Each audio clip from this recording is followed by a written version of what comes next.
Hey folks, David Stewart here. Let's talk about National Novel Writing Month, otherwise known as NaNoWriMo, and how you go about preparing to actually achieve your goals in NaNoWriMo.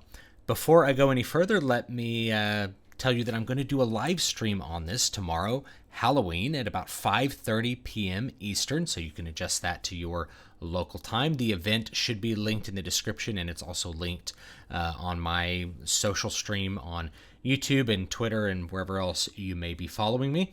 Let me get into some basic ideas about prep. During the live stream, you can ask me any follow-up questions, details I didn't get into, any other kind of advice I may have, or just chat with me about the process of writing. And the process is the big thing. So preparing for National Novel Writing Month, you have to think about what your goals are going to be, and you're going to start from there. So most of the time, the encouraged goal is to write 50,000 words.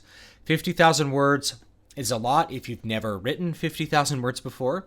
It's not that much if you have written 50,000 words before, but there's always ways to be more efficient at it and ways to actually make that goal easier than it otherwise would be, and also have a more meaningful product come out at the other end of it. So first of all, 50,000 words, that breaks down to about 1.6 to 1.7 thousand words per day. And that's if you were to hit that goal every single day for 30 days, you would end up with 50,000 words. So before you look at just that 50,000 word goal, you have to decide, are you going to do 50,000 words? Or are you going to do 50,000 words as a minimum? Are you going to try to do more than that? Are you going to try to do a complete book? And from there, you're going to adjust your process. So just to give you a little bit of advice for planning the process, the main thing that NaNoWriMo focuses on is the drafting phase. I said there's 4 phases to book creation: planning, drafting, revision, publication. So this is just that middle one, just the middle one, which is drafting. That's where you're actually going to write the prose, write the actual book. So if you're doing planning, you should be doing planning today, tomorrow, the first couple of days, and then be hopping into the drafting phase. For me, the planning process of a book never takes very long. I rarely spend more than one day planning, or just a few hours planning the book and figuring out how I want it to be. And that's because I tend to do rather thin amounts of planning and give myself lots of room to be creative when I'm actually drafting, but I keep the big things in mind. And so that's my big piece of advice: is plan for the big things, and plan for the big things before you try to plan for smaller things. I know some authors like to plan every little detail. They write out every single scene. I'm not that way. I plan the big stuff. So before you get to planning the big stuff, figure out what length you want to be. If it's going to be 50,000 words, then you really need to think about just having one single plot. Most of the time, if you're, for example, looking at a screenwriting manual, or a lot of writing manuals that are out there, I think, do this, they'll tell you to do like an ABC story. The A story is the main plot. The B story is a subplot. The C story is another subplot. Usually your B story is like a love story, and your C story is some auxiliary story that solves the problem of the A story. That's if you're writing like a really standard screenplay. So decide how many plots you want. If you're only going to write 50,000 words, you should think about just one plot. Each plot you add is going to add about half of the previous value in terms of adding to the length of the book. So if it takes 50,000 words to write your main plot, it would take about another 25,000 to write a subplot, and another 15,000 or so to write a smaller subplot that solves the main problem. And right there, you're at about 90,000 words, which is the length of a full-length novel. That's quite a more hefty book than what you'd write if you just wrote 50,000 words. Just to give you an idea what 50,000 words is like, The Great Gatsby, if I remember correctly, is 49,000 words. It's right at 50,000. So if you feel like The Great Gatsby is a good length for a book, that's 50,000. The Great Gatsby also has one main plot and just a little bit of subplot stuff that goes on. So it's really focused around the main ideas there. And so it's a good example to look at for just, can you write a story with an A story? Or you can look at Ernest Hemingway's Old Man and the Sea, which lots of people had to read in high school. It's like 35,000 words, 33,000 words, I think. And it doesn't have anything except one story. It's one focused plot, and very little of the other elements of the story. Setting, characters, plot. There's one character, no other characters, literally no other characters. One plot. It's a very simple plot. The setting is the ocean. So there's very little that has to be taken up in terms of words to write the story that exists in Old Man and the Sea. That's probably the smallest novel that I can think of that has the most condensed kind of story that's possible. So 50,000 words should get you one plot. You probably need to write even more than 50,000 to get one plot going, depending on what sort of story you write and what genre you're going to. So start from there and decide, how much you're going to write. Is it okay to finish it in December, or are you really going to try to finish it in November? And then figure out your length from there. I recommend that people, if you're going to just do 50,000 words, you set a daily goal of actually 2,000 words, not 1.7 thousand, not 1,700.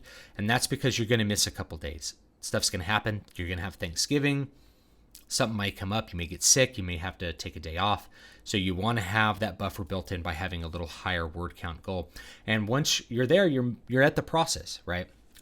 If you've planned your book and you've thought about your plot, then the process is you're just going to write a certain word count every single day and stick to it. And if you can do that for 30 days, it's a boot camp mentality. You can do anything for 30 days if you put your mind to it. Once you get past 30 days, it becomes more difficult to subject yourself to that kind of stress, but 30 days is totally possible. Then you just do it. You just get out your word processor or get out your paper if you're going to do it longhand and do it. So plan the big stuff before the little stuff. Here's the other thing, right? And you want to look at each of the areas that are essential to a story: setting, characters, and plot. So for the setting, you want to look at the big stuff: where, when, and who is in it. Where is it geographically? When does it take place? Does it take place in the present day or in the past? Who is occupying that space? What sort of characters are there? So if you're writing a historical fiction novel, that would be a place in the past, specific place, and you need to know the culture of the people that are in it. Beyond that, you start looking at greater details, like what do the streets look like in this setting that I have? That's not that essential compared to just knowing that what kind of people happen to inhabit that particular setting. So if you're setting a book in St. Louis, Missouri, you just need to know what St. Louis, Missouri is like. How do people talk? What's the racial composition of St. Louis? I know St. Louis has like some crime problems. So you want to know some general stuff. You don't want to think about, are the streets curved or straight? You can figure all that out as you're drafting if you need to, but that's the big stuff. When you want to think about fantasy, if you're a fantasy writer, obviously the setting portion tends to take up a lot more attention for fantasy writers. They're very attracted to all the elements of the story, of the setting in the story. So what races are there? You want to think of the big stuff. What's the environment like? What races are there, and how are their attitudes different from normal people, and what kind of magic or whatever you're going to have. Same thing for science fiction, what kind of technology you're going to have. That's the big stuff.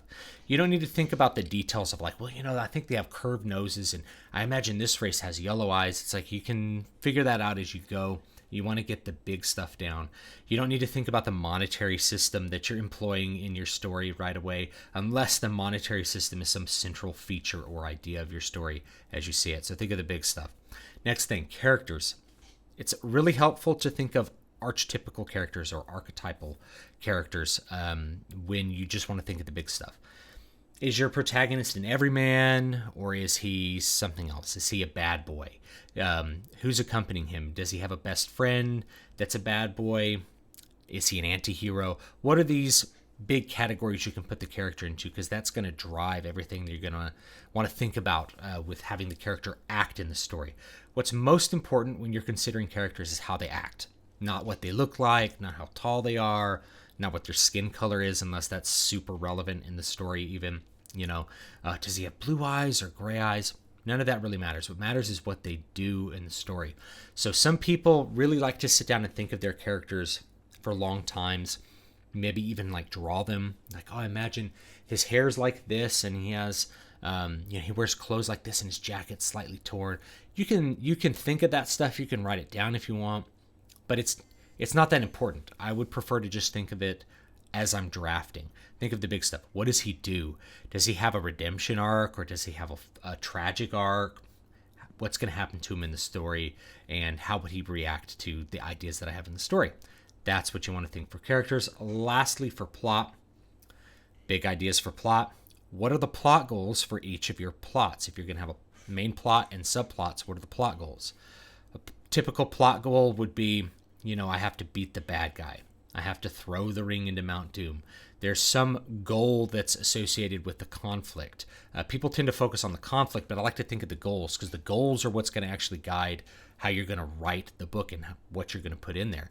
So if the goal is, we need to survive, our plane crashed in the Andes and we have to survive. So that's the goal, right? You want to think of the big thing. Because if the goal is not to survive, you're not writing alive anymore. What are you writing? And then you want to think of those goals for the B and C plots. Usually the B plot, if you're writing pretty close to screenplay format, or it's just very common in a lot of books as well, the B story, the main subplot is a romance.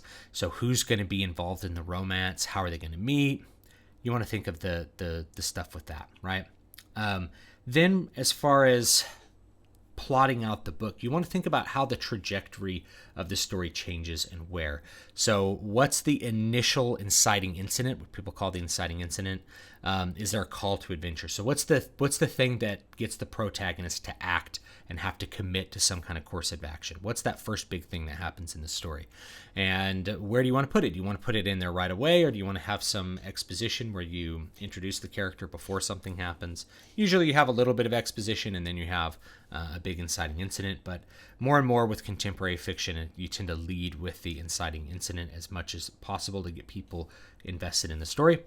What's the midpoint going to be? The midpoint is where everything is sort of up in the air and everybody has to make decisions about where they're going to change directions or change what they're doing. What's the midpoint going to be like? And what is the climax going to be like? The climax is where you have the biggest doubt as to whether the plot goals are going to be achieved. Is the hero going to fail or succeed? And what does that climax look like? And finally, how's the resolution going to pan out? How are you going to resolve the story? And these are the things that I know with a plot before I go into the book. And once I know these things, I tend to write out just an event sequence. This happens, this happens, this happens, this happens, this happens. So I have, basically my documents are rarely more than like 2 pages of planning documents. I'll have a list of the characters that I've come up with, and then I'll have just a list of events. And then I can always, as I'm drafting, be like, I'm going to add a character in here for this scene. And then I just go put him in the character sheet to remember later, and I can reuse him if I want to. So things tend to get added to that planning sheet as I'm drafting and I want to incorporate more things into the story. So if you start with the big stuff, you have a great place to start. And then from there, you just want to think about what's that first scene? What does that first scene really look like? For me, I'll let you know with my process. I actually start with the first scene and then plan, because I feel like if the first scene really grabs me and interests me, then I'll go back and I'll plan the rest of the book and the rest of the plot, and then I'll come back after that first scene and write the book. That's just a process that works for me. If I plan the book really far in advance and I can't figure out how to write the first scene, the book doesn't really happen for me. You can force it, and it's just not quite as good as if that first scene just sort of comes out of me creatively. So I tend to think of the first scene, the first chapter, it just kind of happens creatively. Like my brain thinks, oh, I'm thinking of this. So the first scene in Muramasa Blood Drinker, where Yoshio is looking at this dead body and this man's head on a plate of rice, it was just an image that popped into my head that was really profound, and all the characters are in it. So I wrote the scene out. And then from there, I'm like, okay, I know why he's there. I know what the story is. I figured out the story from there, and then I wrote the book. And it was really easy. It was an easy book for me to write, and it was a lot of fun to write. Different books have different levels of difficulty for me, because there's always unintended obstacles that you don't quite foresee.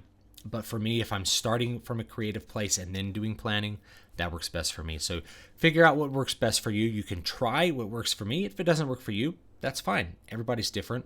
Some people really like to plan before they write the first word. Other people like to do a little bit of gardening kind of writing, then come back and planning. So it's okay to put this process somewhere in your process. But the main thing is, if you want to actually get to that 50,000 word goal, You want to hit that word count every day.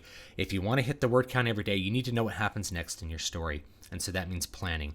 Most of the time when people get writer's block, it's because they've come to a point in the story where they just don't know what happens next, and they can't get the words out for where the story's supposed to go. And if you end up in that position, you can stop, look at what you've done, and then try to actually plan the rest of the book. Look at the plot goals. Where are you going? Work backwards from where you need to be going, and figure out how you're going to get there. And so that's the main thing that I would encourage people to think about for prepping is where you're going and how you're going to get there, because that determines the process. If you're going to 50,000 words, you're going to get there by writing a certain amount of words every day. And again, NaNoWriMo is about focusing on that second phase, which is drafting. So that's really where you want to focus your process. Get this planning out of the way on Halloween, maybe the 1st of November, then start jumping into the actual prose writing and see what you can do. Thanks so much for watching. Don't forget to like, comment, and subscribe. I will see you guys tomorrow, maybe. So have a good one. Later.